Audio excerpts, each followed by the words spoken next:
Comme vous avez pu le voir, l'intitulé de ce partage aujourd'hui est un défi difficile mais impératif. Comment faire face aux attraits du malin? Comment nous devons faire face aux tentations? Et c'est ce que je vais essayer de partager avec vous afin d'aider le peuple de Dieu justement à apprendre à faire face à ce type de situation. Juste avant de commencer, je vais vous lire ce premier passage qui sera aussi parmi les textes d'introduction, qui se trouve dans 1 Pierre au chapitre 13 et le verset 15. 1 Pierre, chapitre 1, le verset 13 à 15. Je vous invite tous à avoir votre Bible parce que nous allons beaucoup utiliser la parole de Dieu, la Bible, aujourd'hui. 1 Pierre 1, verset 13 à 15. C'est pourquoi tenez votre intelligence en éveil, soyez sobre et mettez toute votre espérance dans la grâce qui vous sera apportée lorsque Jésus-Christ apparaîtra. Verset 14. Enfants obéissants, ne vous conformez point aux désirs que vous aviez autrefois quand vous étiez dans l'ignorance. Et verset 15. Au contraire, puisque celui qui vous appelait est saint, vous aussi soyez saints dans toute votre conduite. Je vous invite à incliner la tête avec moi pour une courte prière. Père éternel, notre Dieu, notre roi, voilà, nous nous apprêtons à ouvrir ta parole, juste ouvrir notre intelligence afin de comprendre ce que tu as pour nous en ce jour béni de sabbat. Dispose le cœur de mes frères, de mes sœurs, des enfants, et permets que cela puisse nous aider pour la suite de notre parcours sur cette terre. Ce sont les grâces que te demandons, encore pardon pour tous nos péchés, puisque nous l'avons nous purifier dans le sang précieux de ton Fils Jésus. Amen.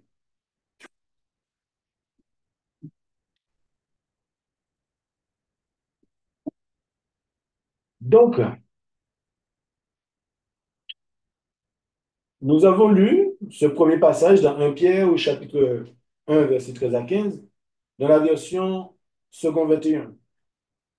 Et dans une autre version, il dit, c'est pourquoi, ayant saint les reins de votre esprit, soyez sobres et tournez toute votre espérance vers cette grâce qui vous sera apportée le jour où Jésus-Christ apparaîtra. Comme des enfants obéissants, ne vous conformez plus aux convoitises que vous suiviez autrefois, au temps de votre ignorance, verset 15, mais à l'imitation du Saint qui vous a appelé, vous-même aussi soyez saints dans toute votre conduite. Un second texte que nous pouvons prendre dans Matthieu chapitre 26, Matthieu chapitre 26 et le verset 41. N'hésitez pas à prendre les notes. Matthieu chapitre 26, verset 41, la Bible Sterval nous dit, veillez et priez de peur que vous ne tombiez dans la tentation, car l'esprit est prompt, mais la chair est faible. La seconde 21 dit, restez vigilants et priez pour ne pas céder à la tentation. L'esprit est bien disposé, mais par nature, l'homme est faible. Une autre version, veillez et priez afin que vous ne tombiez pas dans la tentation. L'esprit est bien disposé, mais la chair est faible. Un autre texte que nous pouvons trouver dans 1 Pierre, chapitre 5 et le verset 8. 1 Pierre, chapitre 5 et le verset 8. Soyez sobres, veillez. Votre adversaire, le diable, rôde comme un lion rugissant, cherchant qui il dévorera. Le 4, verset 13. Et le diable, ayant achevé toute la tentation, se retirera de lui pour un temps. Philippiens 4, verset 8. Philippiens chapitre 4, le verset 8. L'apôtre Paul dit que tout ce qui est vrai, tout ce qui est honorable, tout ce qui est juste, tout ce qui est pur, tout ce qui est aimable, tout ce qui est, tout ce qui a bonne réputation, tout ce qui est vertueux et digne de louange, que tout cela occupe vos pensées. Nous allons aborder ce sujet en plusieurs sous-points. Le premier point, c'est que nous allons donner des exemples d'hommes dans la Bible qui ont dû faire face à la tentation. Deuxième point, nous allons voir quels sont les principaux types de tentations qui peuvent assaillir l'homme. Un troisième point, nous allons aussi essayer de comprendre les pièges et les tentations des jeunes aujourd'hui. Et puis un quatrième point, quels sont les points et méthodes pour faire face aux tentations. Dans un premier temps, l'homme est face à un sujet que nous le savons tous, dû au péché, et nous savons qui est derrière ce drame.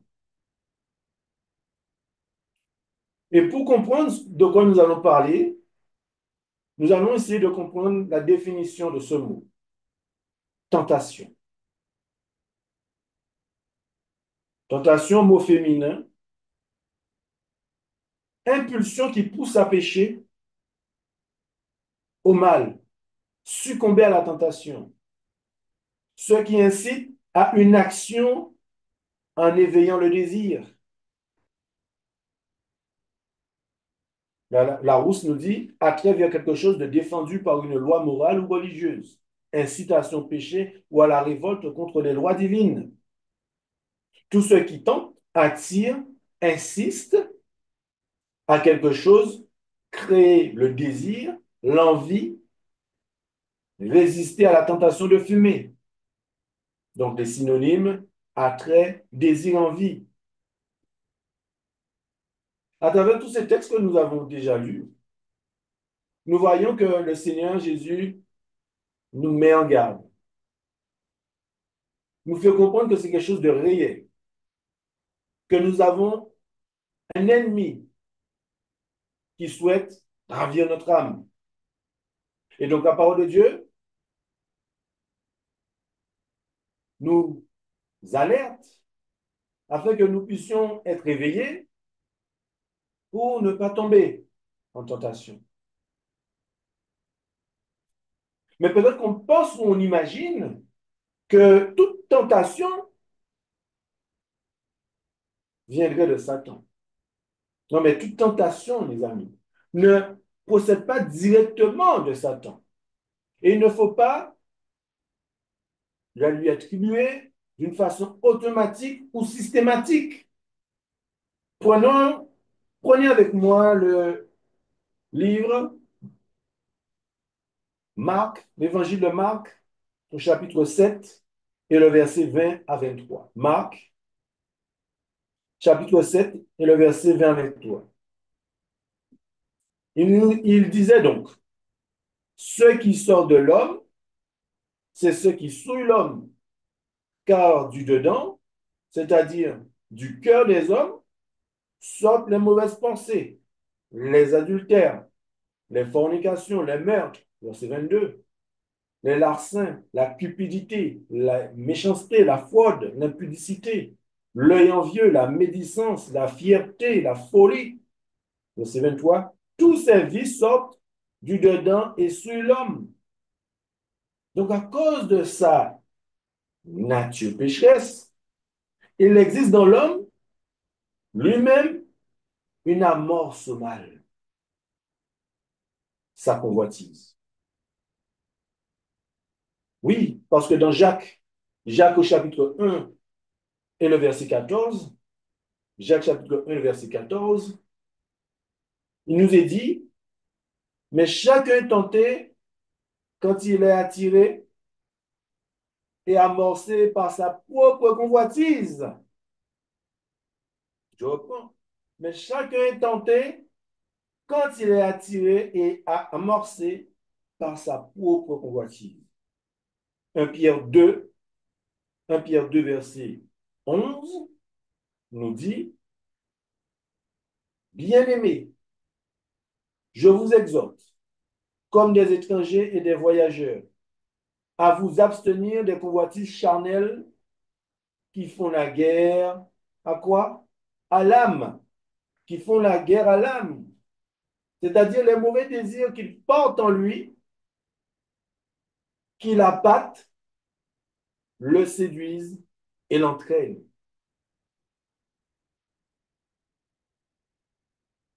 C'est ce qui nous est enseigné. Et le passage de 1 Jean chapitre 2 et le verset 15 à 16 met en évidence trois, trois types de convoitises. 1 Jean chapitre 2, le verset 15 à 16. Mais trois types de convoitises en évidence. N'ayez point, n'aimez point le monde, ni les choses qui sont dans le monde. Si quelqu'un aime le monde, l'amour du Père n'est point en lui. Car tout ce qui est dans le monde, la convoitise de la chair, la convoitise des yeux, l'orgueil de la vie, ne vient point du Père, mais du monde. Donc le premier point que nous voyons qui nous est fait mention dans ce passage, c'est le point de la convoitise de la chair, ou les désirs mauvais de la nature humaine.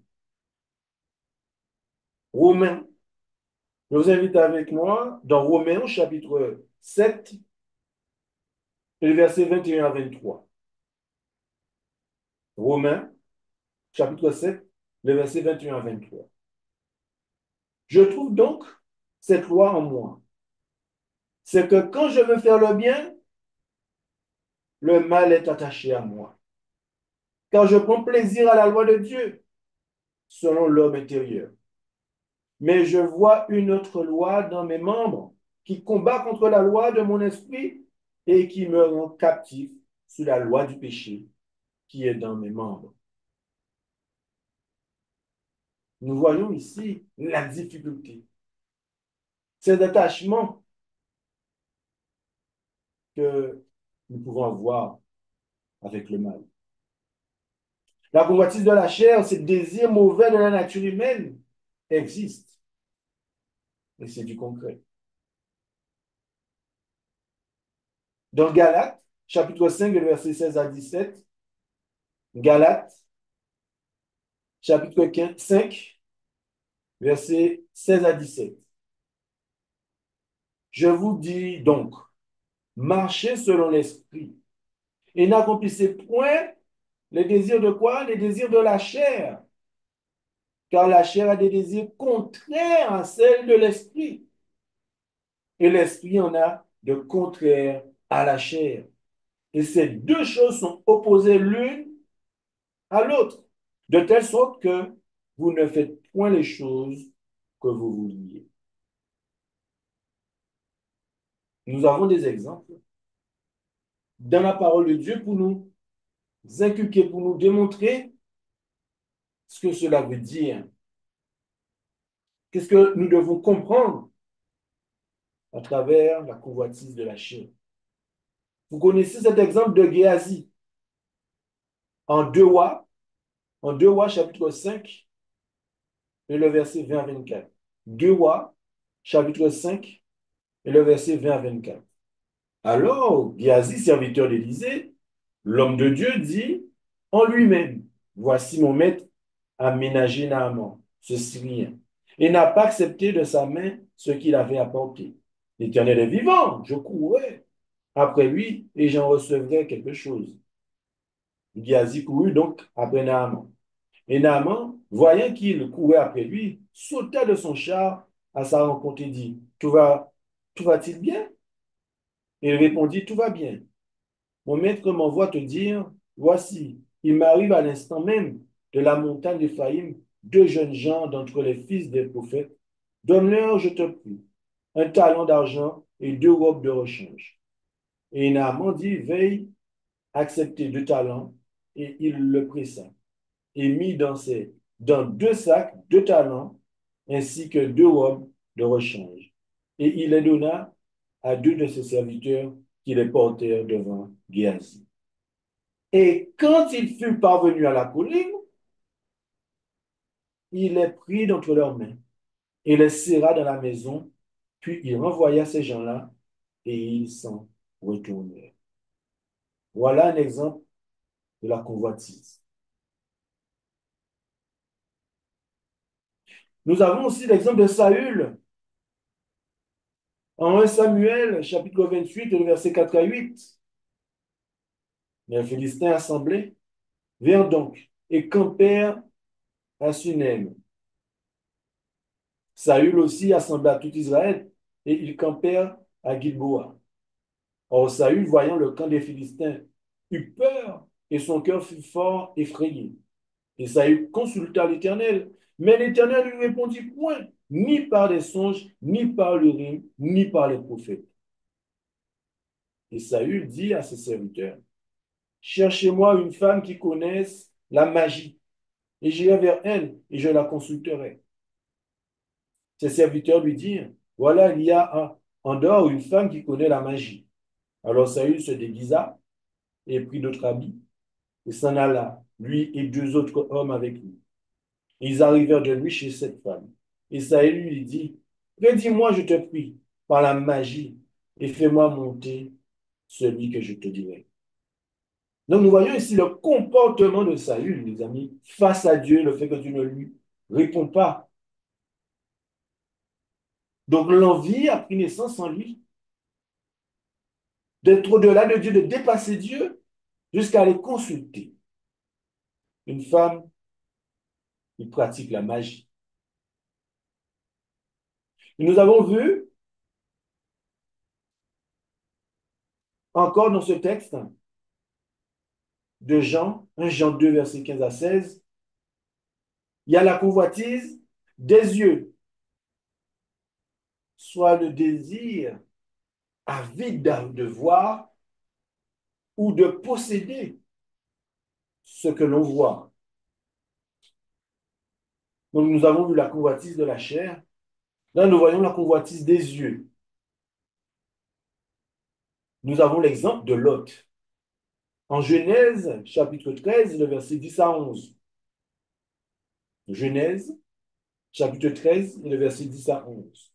Alors Lot, levant les yeux, vit toute la plaine du Jourdain, qui, avant que l'Éternel eût détruit Sodome et Gomorrhe, était arrosée partout, en allant vers Tsoar, comme le jardin de l'Éternel, comme le pays d'Égypte. Et Lot choisit pour lui toute la plaine du Jourdain, et il partit du côté de l'Orient, et ils se séparèrent l'un de l'autre. Donc, Lot a fait d'après ce que ses yeux ont vu. Nous avons l'exemple aussi de David en 2 Samuel 11, et le verset 2 à 4. 2 Samuel 11, et verset 2 à 4. Et il arriva sur le soir que David se leva du dessus de son lit. Et comme il se promenait sur la plateforme du palais royal, il vit de cette plateforme une femme qui se baignait. Et cette femme était fort belle à voir. Et David envoya demander qui était cette femme. Et on lui dit, n'est-ce pas Bathsheba, fille de Délam, femme d'Uri, le Hétien? Et David envoya des messagers et l'enleva. Elle vint vers lui, il coucha avec elle. Or, elle était nettoyée de sa souillure. Puis elle s'en retourna dans sa maison.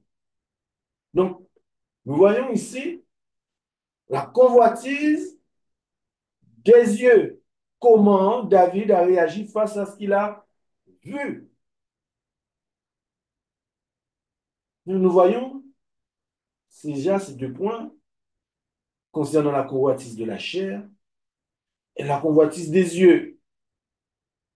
Et on a vu qu'à travers ces deux points, Rien de bon. Rien de bon. Nous avons aussi cet exemple d'Acan en Josué 7, verset 19 à 21. Josué 7, verset 19 à 21. Il nous est dit, alors Josué dit à Acan, mon fils, donne gloire à l'Éternel, le Dieu d'Israël, et rends-lui hommage. Déclare-moi, je te prie, ce que tu as fait. Ne me le cache point. Et Akan répondit à Josué et dit, c'est vrai, j'ai péché contre l'Éternel, le Dieu d'Israël. Et voici ce que j'ai fait. J'ai vu dans le butin un beau manteau de chinéa et 200 cycles d'argent et un lingot d'or du poids de 50 cycles. Je les ai convoités et pris, et voici ces choses sont cachées dans la terre, au milieu de ma tente, et l'argent est dessous. Donc nous voyons encore une fois, à travers les dieux que Dieu nous a donnés, si nous ne prenons pas la bonne part, si nous ne faisons pas le bon choix, eh bien nos yeux, comme David, comme Akan, comme Lot, peuvent nous induire au péché. Aïe, ouais. Donc nous avons ces exemples dans la Bible pour justement nous rappeler des faits de ce que les yeux, la chair, où est-ce que cela peut nous emmener. Et nous avons ce troisième point, l'orgueil de la vie, soit la poursuite et la griserie de la puissance et de la gloire. Oui, l'assurance de ses propres ressources, la sécurité placée dans les choses terrestres. Nous avons l'exemple de Osias. En 2 Chroniques, chapitre 26, et le verset 14 à 18. Et Osias leur procura pour toute l'armée des boucliers, des lances, des casques, des cuirasses, des arcs et des pierres de fond. Il fit aussi à Jérusalem des machines à l'invention d'un ingénieur, pour être placées sur les tours et sur les angles pour lancer les flèches et de grosses pierres. Et sa renommée s'étendit au loin, car il fut merveilleusement aidé jusqu'à ce qu'il fût devenu fort et puissant. Mais lorsqu'il fut puissant, son cœur s'éleva jusqu'à se corrompre et commit un péché contre l'Éternel son Dieu. Il entra dans le temple de l'Éternel pour brûler le parfum sur l'autel des parfums.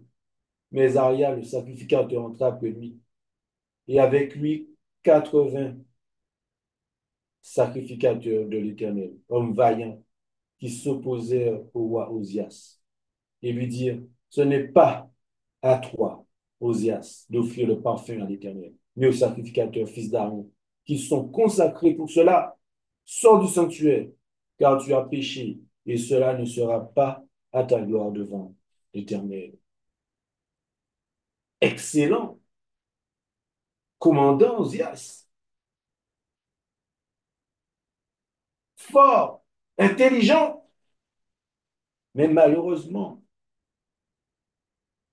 son cœur s'éleva jusqu'à se corrompre.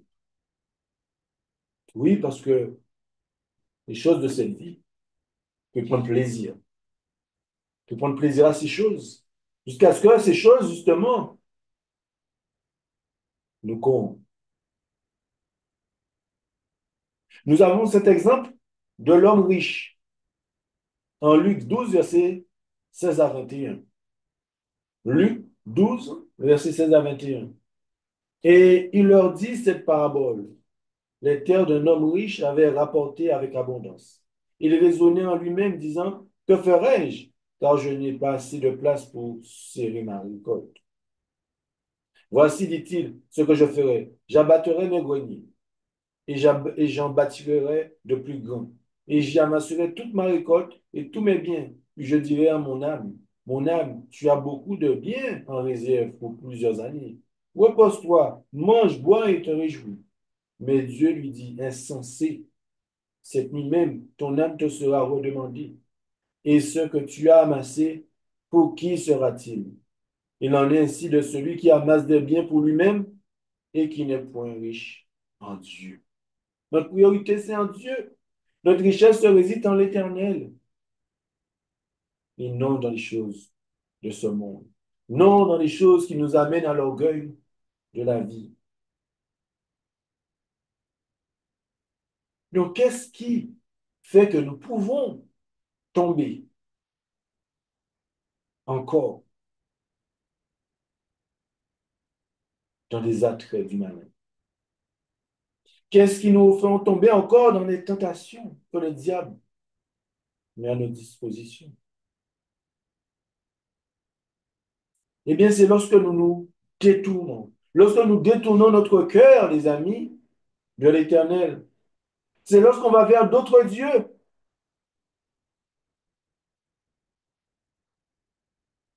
C'est lorsqu'on s'est détourné de la communion divine pour se livrer au plaisir des sens. Et lorsque nous succombons à certaines tentations convoitises, comment Dieu peut agir? Nous avons l'histoire de Salomon. Salomon. Il lui retira sa protection et permit à ses ennemis de l'harceler et d'affaiblir son royaume. 1 roi 11, verset 14. 1 roi, chapitre 11, verset 14. L'Éternel suscita un ennemi à Salomon, Hadad, Édomite, de la race royale d'Édom. Verset 23. Dieu suscita un autre ennemi à Salomon, Raison, fils d'Éliade, qui s'était enfui de chez son maître Hadadézer, roi de Soba. Et le verset 26, Jéroboam, aussi serviteur de Salomon, leva la main contre le roi. Il était fils de Nébat, Éphratien, de Titsérad. Et il avait pour mère une veuve nommée Surua. Donc nous voyons comment Dieu peut agir lorsque nous succombons à certaines tentations ou convoitises. Et pourquoi, frère Marlin? Mais pourquoi? Eh bien, Dieu, pour Salomon, Dieu chercha à faire comprendre au roi les conséquences de sa conduite pécheresse. Il lui retira sa protection et permit à ses ennemis de l'harceler et d'affaiblir son royaume. Mais avertit toujours. Dieu avertit toujours. 1 roi 11, verset 11. 1 roi chapitre 11, verset 11. Et l'Éternel dit à Salomon, puisque tu agis de la sorte et que tu n'as point observé mon alliance et mes lois que je t'ai prescrites, je déchirerai le royaume de dessus de toi et je le donnerai à ton serviteur. Parfois, Dieu nous fait passer par l'école de la souffrance. Ecclésias, chapitre 8, verset 11. Ecclésias, chapitre 8, et le verset 11. Parce qu'une sentence contre les mauvaises actions ne s'exécute pas promptement, le cœur des fils de l'homme se remplit en eux du désir de faire le mal. Donc Dieu travaille avec nous. Dieu travaille avec nous avec un processus. Un processus difficile, mais impératif pour nous.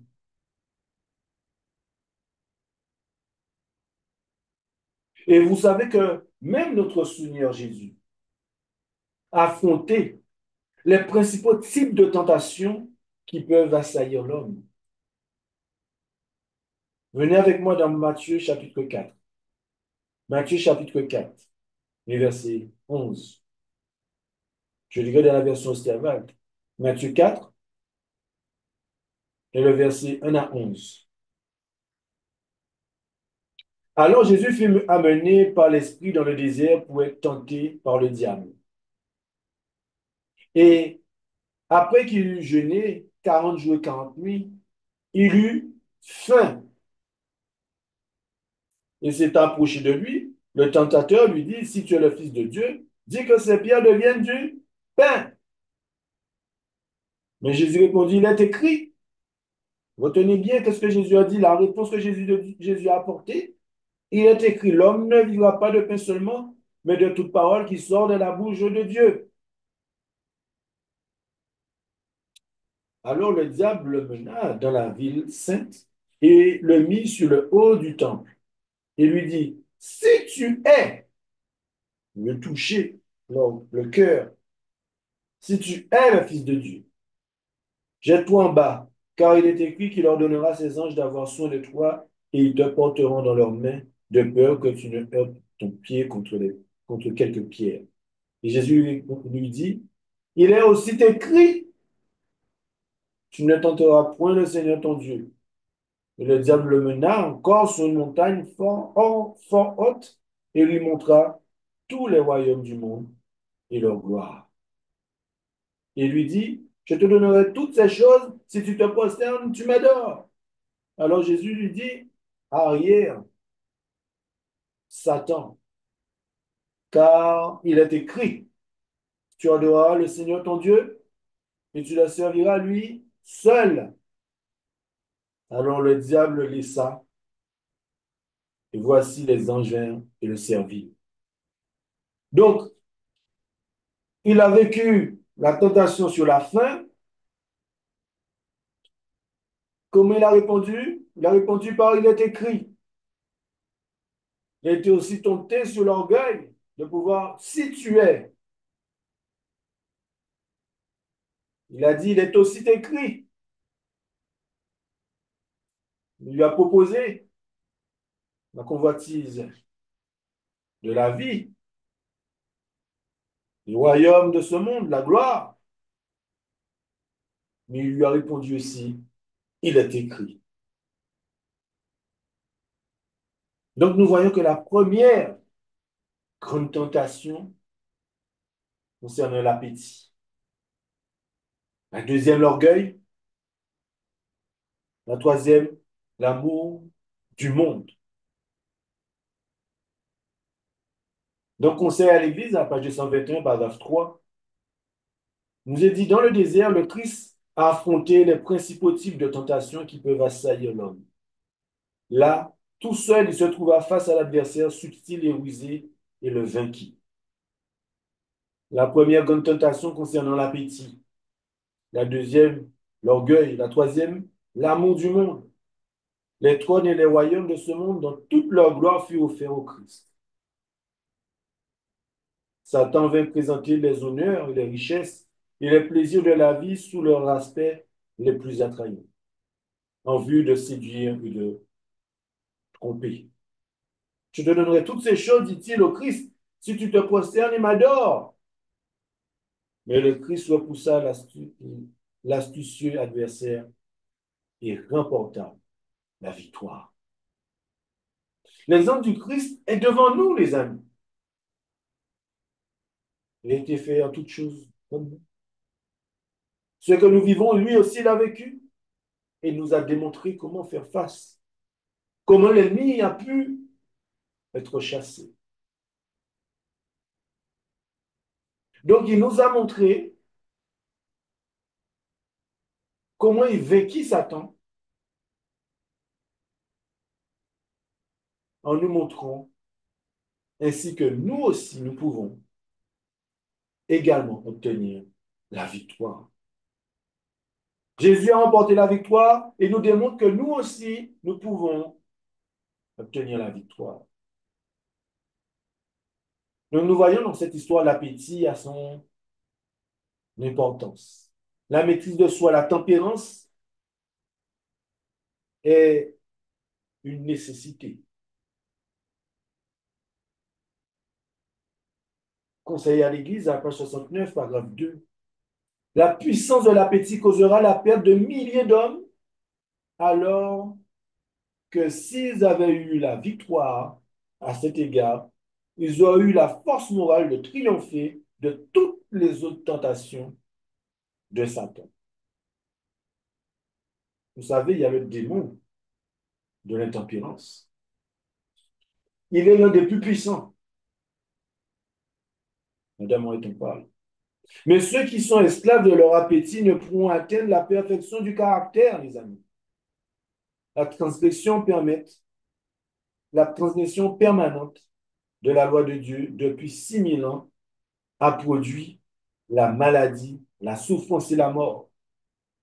Alors que nous approchons de la fin des temps, la tentation de Satan à propos de l'appétit sera toujours plus forte et plus difficile à vaincre. Le manque de contrôle sur l'appétit affaiblit la résistance à la tentation.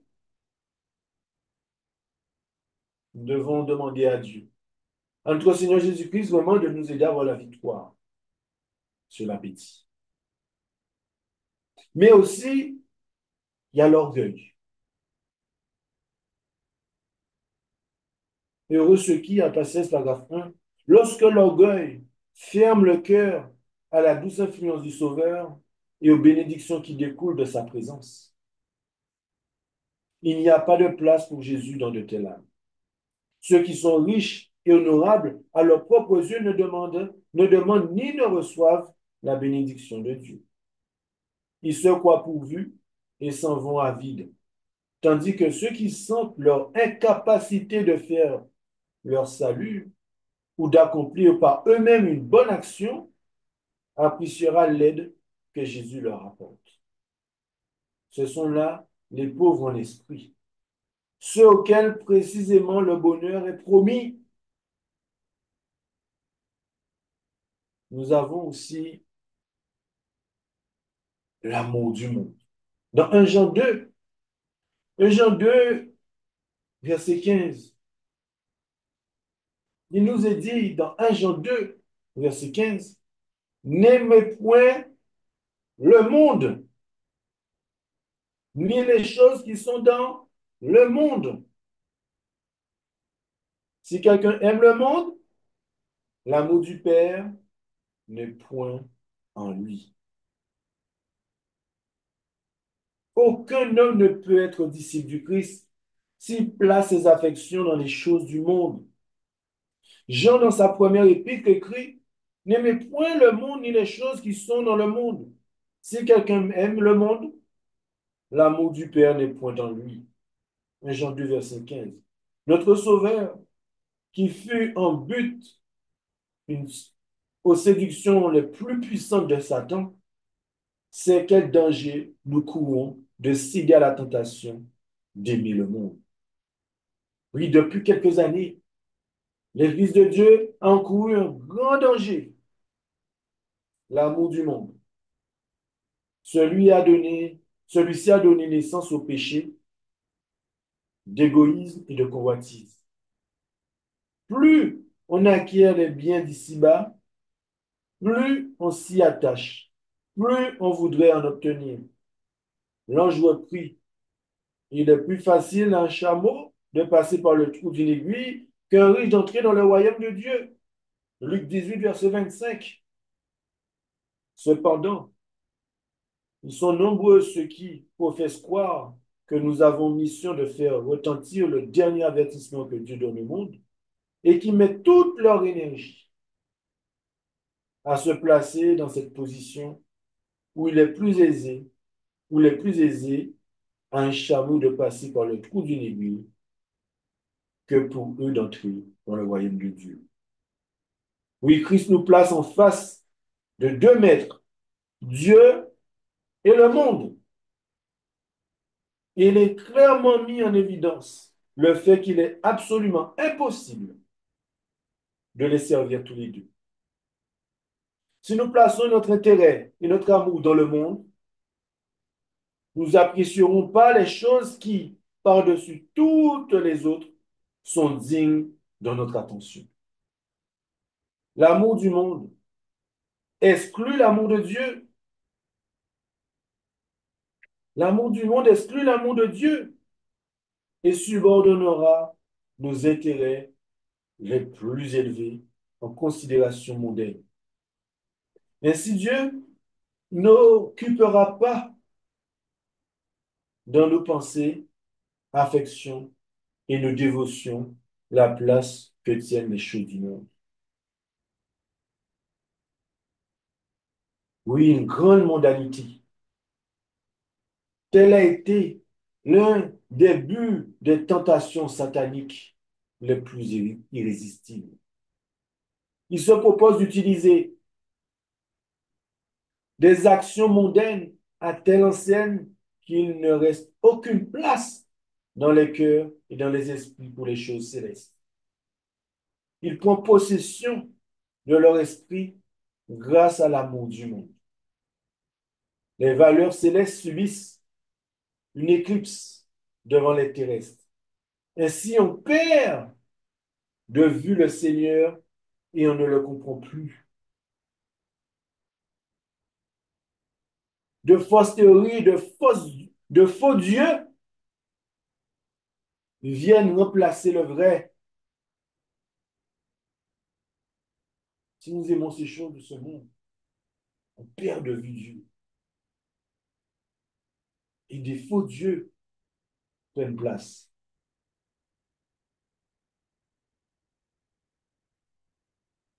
Les hommes subissent l'enchantement des choses clinquantes et reluisantes. Ils sont si attachés aux choses de la terre qu'ils ne reculent devant aucun péché pourvu d'obtenir quelques avantages mondains.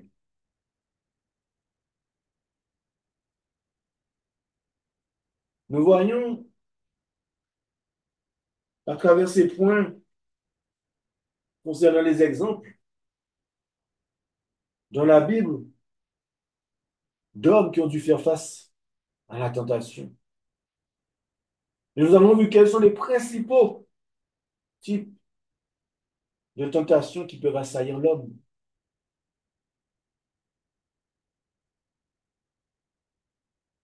Et nous savons aujourd'hui, à l'heure que nous sommes en train de parler, il y a une génération. La jeunesse est soumise à une rude épreuve. Ils sont soumis à un défi difficile de résister aux attraits de ce monde. Quelque chose d'impératif.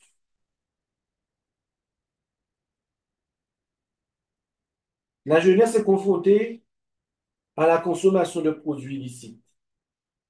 Il y a une étude qui confirme une consommation importante d'alcool et de tabac chez les jeunes, augmentant avec l'âge. Il convient de noter que pour l'alcool, plus les jeunes sont diplômés, plus leur consommation hebdomadaire est importante. Pour le tabac, la consommation est inversement corrélée aux revenus mensuels des parents. Les enfants de milieux défavorisés fument plus. Ils sont aussi confrontés à la consommation de produits comme le cannabis. 9% des jeunes français disent fumer du cannabis au moins une fois par mois. Et ce chiffre grimpe à 25% dans la région parisienne, autour de Paris. La cocaïne, l'ecstasy, MDMA, le GHB, 3% des 14-17 ans déclarent en avoir déjà consommé. 3%. La proportion grimpe à 5% parmi les 18-24 ans, dont 3% consomment au moins une fois par semaine. Soit en extrapolant, 340 000 jeunes de 14 à 17 ans auraient déjà consommé de la cocaïne, de l'ecstasy, de la MDMA ou du GHB. Et 255 000 jeunes de 18 à 24 ans en consommeraient toutes les semaines. Nous voyons en quoi nos jeunes, malheureusement d'aujourd'hui, sont exposés. Mais ce n'est pas tout.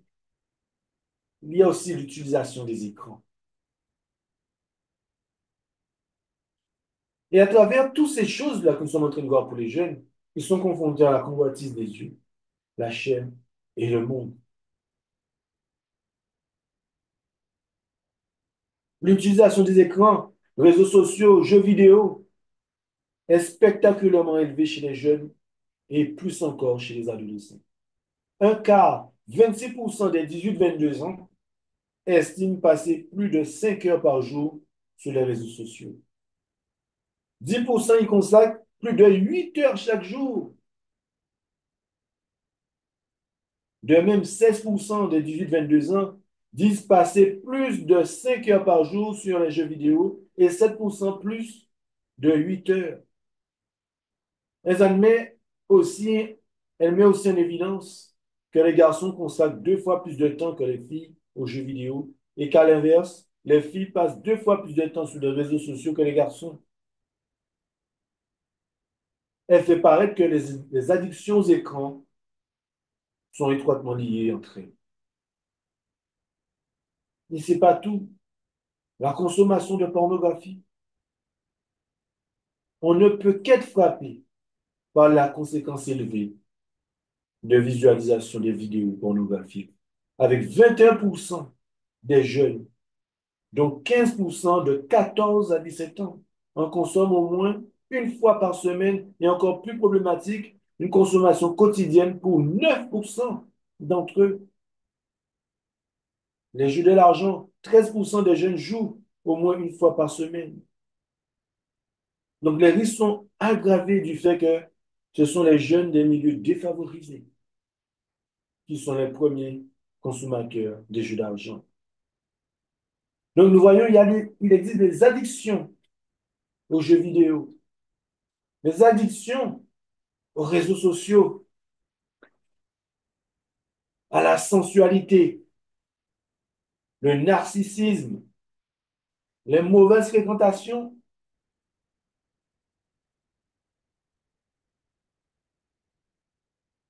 Dans le foyer chrétien, en page 408, une bonne réputation est plus précieuse que l'or. Les jeunes sont enclins à fréquenter ceux qui leur sont inférieurs au point de vue intellectuel et moral. Quel bonheur réel un jeune homme peut-il attendre de la fréquentation d'amis dont les pensées, les sentiments et la conduite sont très médiocres? Il y a des gens aux goûts et aux habitudes dépravées, et tous ceux qui les fréquenteront finiront par suivre leur exemple. Jeunes gens, vous devez vous souvenir que vous êtes responsables de tous les privilèges qui leur sont accordés, de la façon dont ils emploient leur temps, la façon, oui, chers jeunes, que vous employez votre temps, du bon usage que vous faites de votre talent. Tout cela, peut-être, nous amène à vous poser des questions.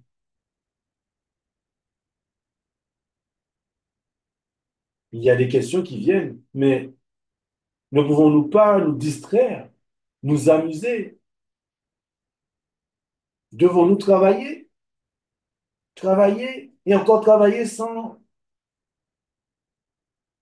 relâche? D'ailleurs, vous savez, une détente succédant à une activité physique qui a mis durement en contribution les forces des jeunes peut s'avérer tout à fait nécessaire pendant un certain temps. Cela leur permet ensuite de reprendre la tâche et de fournir des efforts dont les résultats seront améliorés. Mais un repos complet n'est pas indispensable. Il ne produira pas toujours les meilleurs effets sur le plan physique. Même s'ils sont fatigués par un travail bien précis, les jeunes ne doivent pas gaspiller des moments précieux. Ils peuvent au contraire chercher à faire quelque chose de moins épuisant, mais qu'ils apportent une idée efficace à leur mère et à leur sœur. Ils allégeront la tâche de celle-ci en effectuant les besognes les plus pénibles.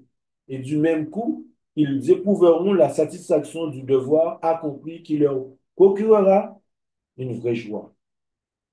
Ils n'auront pas perdu leur temps inutilement ou égoïstement. Ils l'emploieront à bon escient et tout en se distrayant par un changement d'activité. Ils sauront racheter le temps en se rendant utiles, si bien que tous leurs instants seront profitables à quelqu'un. Nous devons apprendre cela à nos enfants. Et parmi les sources de plaisir les plus dangereuses se trouve le théâtre. Au lieu d'être à l'école de la moralité et de la vertu, comme on le prétend si souvent, il est le foyer même de l'immoralité. Les spectacles qu'on y donne renforcent les habitudes vicieuses et la tendance au péché. Des chansons vulgaires, des gestes, des expressions, des attitudes obscènes dépravent l'imagination et détruisent la moralité. Tous les jeunes qui ont l'habitude d'assister à de telles exhibitions auront des mœurs corrompues. À l'époque, c'était du théâtre, mais aujourd'hui, nous voyons qu'avec les réseaux sociaux, avec les écrans, etc., c'est ces effets, c'est cela qui se produit. Le désir de voir ces scènes augmente chaque fois qu'on le satisfait. C'est pour cela que sur les réseaux sociaux, ça scrolle, ça scrolle, ça scrolle.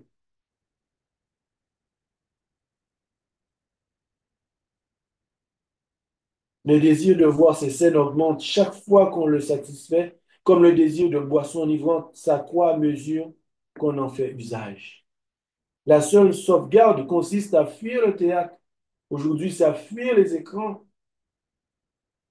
le cirque et tous les autres lieux où l'on s'amuse d'une façon douteuse. Donc, après tout ce que nous avons pu voir, les méthodes par lesquelles Satan souhaite nous amener sur le chemin de la tentation, de la chute, sous ses attraits, quelles sont les méthodes? Quels sont les points pour faire face aux tentations? Comment? Comment? Nous avons pu le voir à travers le témoignage de Jésus, le procédé. À chaque fois, il répondait en se servant des Écritures. Et c'est en se servant des Écritures que Christ a résisté à Satan. Ça veut dire que c'est en se servant des Écritures que nous allons pouvoir résister à Satan. Il est dit, il est écrit, l'homme ne vivra pas de pain seulement, mais de toute parole qui sort de la bouche de Dieu.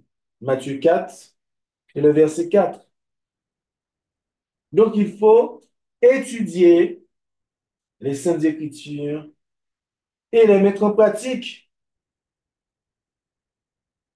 Car si les Saintes Écritures étaient étudiées et mises en pratique, les amis, les chrétiens seraient assez forts pour affronter l'astucieux adversaire.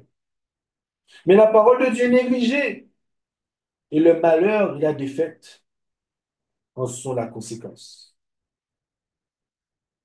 On sait à l'église, par Dieu, 122 par tout. Ensuite, il faut se soumettre à Dieu. Jacques 4, verset 7. Soumettez-vous donc à Dieu, mais résistez au mal et il fuira loin de vous. Question, comment pouvons-nous nous soumettre à Dieu pour résister au mal, pour qu'il puisse fuir loin de nous? 1 Pierre 1, verset 13 à 15. 1 Pierre 1, verset 13 à 15. C'est pourquoi, ayant saint les reins de votre entendement, étant sobre, attendez avec une parfaite espérance la grâce qui vous sera apportée à la manifestation de Jésus-Christ. Verset 14. Comme des enfants obéissants, ne vous conformez point aux convoitises de votre ignorance d'autrefois. Mais comme celui qui vous a appelé est saint, soyez vous-même saint dans toute votre conduite. Français courant nous dit, c'est pourquoi tenez-vous prêt à agir. Gardez votre esprit éveillé. Mettez toute votre espérance dans le don qui vous sera accordé quand Jésus-Christ apparaîtra. Obéissez à Dieu et ne vous conformez pas aux désirs que vous aviez autrefois quand vous étiez encore ignorants, mais soyez saints dans toute votre conduite, tout comme Dieu qui vous appelait est saint. En effet, l'Écriture déclare, soyez saints car je suis saint. La Bible parole de vie nous dit, c'est pourquoi soyez prêts à l'action, restez attentifs, mettez votre espérance dans le don que vous allez recevoir quand Jésus-Christ apparaîtra. Obéissez à Dieu, ne suivrez donc pas les désirs que vous aviez autrefois avant de connaître le Christ. Dieu vous a appelé et il est saint, alors vous aussi devenez saints dans toute votre conduite. En effet, le livre saint dit, soyez saints parce que moi, je suis saint. Donc tous ceux qui désirent résister à la tentation et éviter les artifices de l'ennemi ont quelque chose à faire. Ils doivent surveiller avec le plus grand soin la nourriture de leur âme. Premièrement, ils doivent éviter de lire, de voir ou d'entendre tout ce qui est de nature à suggérer des pensées impures. Donc, si on va à l'encontre de cela, il ne faut pas s'étonner que nous ayons des pensées impures, des propos impurs et un comportement qui va à l'encontre de Dieu. Il ne faut pas permettre à son esprit d'errer au hasard sur tous les sujets que l'ennemi fait passer devant nos yeux.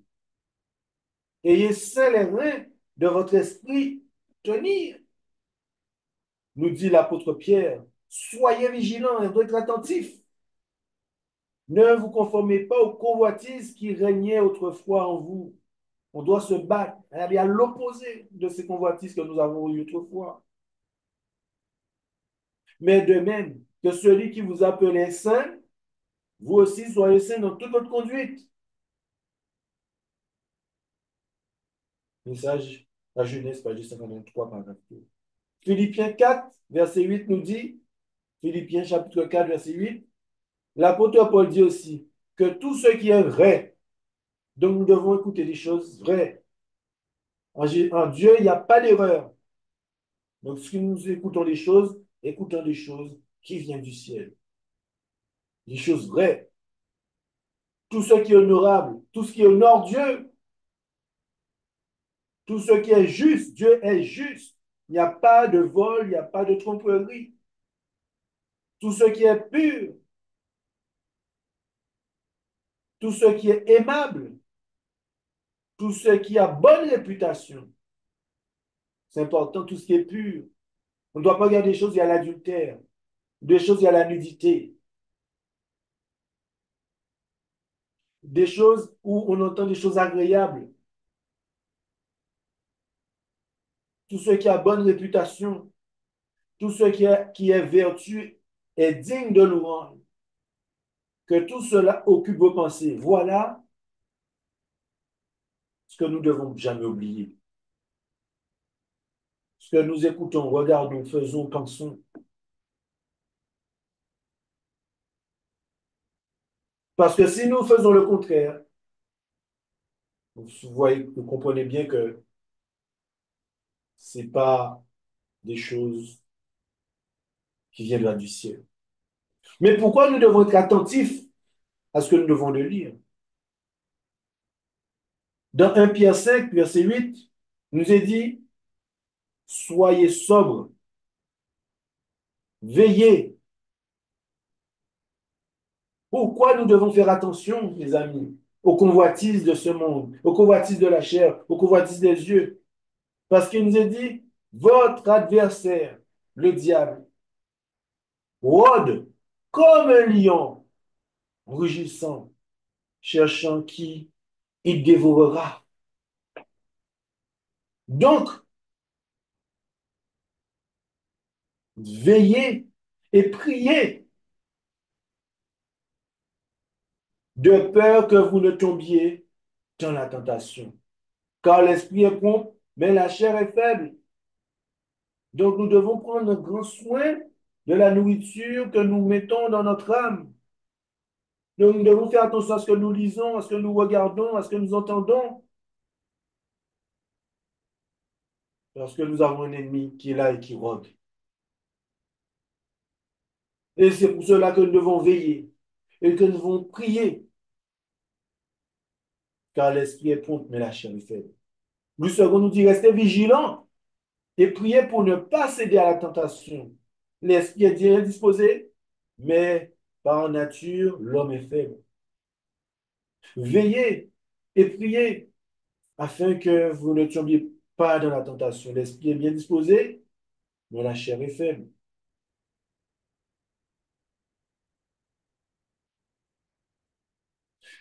Et là, il nous dit, pour cela, il faut des prières ferventes, une vigilance inlassable et le secours permanent du Saint-Esprit qui attirera notre esprit vers les choses d'en haut et l'habituera à s'arrêter sur les choses pures et saintes.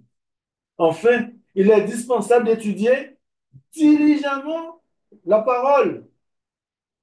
Comme un jeune homme rendra-t-il pure sa conduite? Demande le Salis. Il répondit, c'est en restant fidèle à ta parole. J'ai scellé ta parole dans mon cœur afin de ne pas pécher contre toi. Il s'agit de la Genèse, page 224, paragraphe. Et avant de terminer, pour conclure, Satan transforme la loi d'amour de Dieu en une loi d'égoïsme. Il nous fait croire qu'il est impossible d'obéir à ses préceptes. Il rend le Créateur responsable de la chute de nos premiers parents et de tous les malheurs qui ont suivi. Dieu devient ainsi l'auteur du péché, de la souffrance et de la mort. Jésus devait démasquer cette tromperie. Devenu semblable à nous, il allait donner l'exemple de l'obéissance. Pour cela, il revêtit notre nature. Il fit nos propres expériences. Aussi devait-il devenir en tout semblable à ses frères.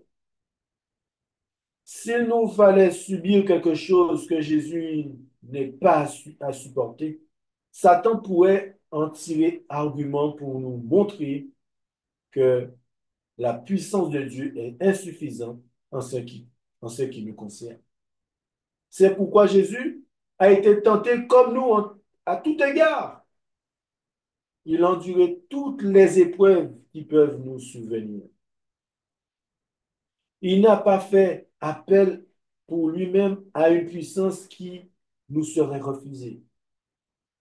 En tant qu'homme, il a fait face à la tentation. Il a vaincu par la force que Dieu lui a donnée. Nous pouvons vaincre par la force que Dieu nous donne. Amen. Il dit, c'est mes délices, ô mon Dieu, de faire ce qui est ton bon plaisir. Et ta loi est au-dedans de mes entrailles. Alors qu'il allait de lieu en lieu, en faisant du bien, guérissant tous ceux que Satan affligeait. Il donnait à connaître aux hommes le caractère de la loi de Dieu et la nature de son service. Il atteste par sa vie que nous aussi, que nous avons aussi la possibilité d'obéir à la loi de Dieu. Amen. En conclusion, c'est en se servant des Écritures que le Christ résista à Satan. C'est en se détournant pas notre cœur de l'Éternel.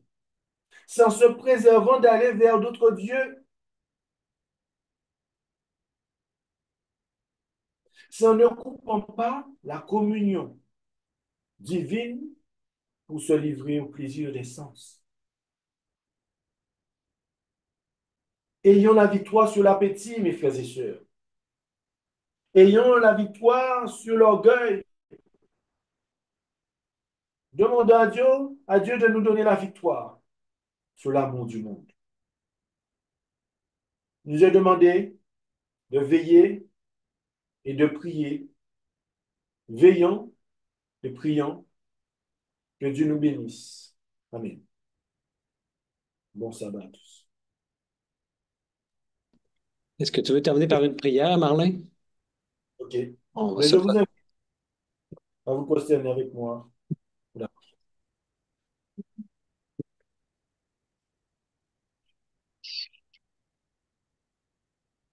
Seigneur Dieu, notre roi, nous sommes infiniment reconnaissants de foi de nous avoir permis. Je prends ta parole afin de nous instruire, afin de nous guider, afin de nous montrer le procédé à suivre pour ne pas tomber dans les attraits du mal. Père éternel, notre Dieu, merci d'être venu à notre secours afin de nous rappeler encore que ton Fils a vécu les mêmes choses que nous et qu'il nous démontre que nous aussi nous pouvons avoir la vie, le péché. Nous l'avons acquis par son sang, mais permets-nous de demeurer, être sauvés. Merci pour toutes les bénédictions. Merci pour ce privilège de nous avoir montré les astuces de l'ennemi. Permets-nous de préserver la venue de notre âme. À travers de ce que nous regardons, nous lisons, nous écoutons, nous mangeons, nous regardons. Oui, Seigneur, préserve-nous. Mets des alertes dans notre cerveau afin de toujours nous détourner des choses qui ne te glorifient pas, des choses qui ne te louent pas. Oui, Seigneur, montre-nous le chemin à suivre. Envoie tes anges afin de nous garder, de nous rappeler tout ce que nous avons pu entendre aujourd'hui à travers ta parole. Merci pour mes frères et sœurs de l'Église Agapé, l'île de Québec. Depuis chaque famille ici représentée, veuillez les protéger, Seigneur, des attraits, des assauts de l'ennemi. Fortifie les couples, fortifie les foyers, fortifie les enfants. Tu nous a fait une promesse, le cœur des enfants reviendront à leur Père. Oui, Père éternel, déverse tes bénédictions spéciales sur l'Église Agapé de Québec. Fortifie-les jusqu'à ce que ton Fils Jésus revienne sur les des cieux. Encore pardon pour tous nos péchés, puisque tu nous laver, nous purifier dans le sang précieux de ton Fils Jésus-Christ. Son nom, ton Dieu, pour ta gloire. Amen.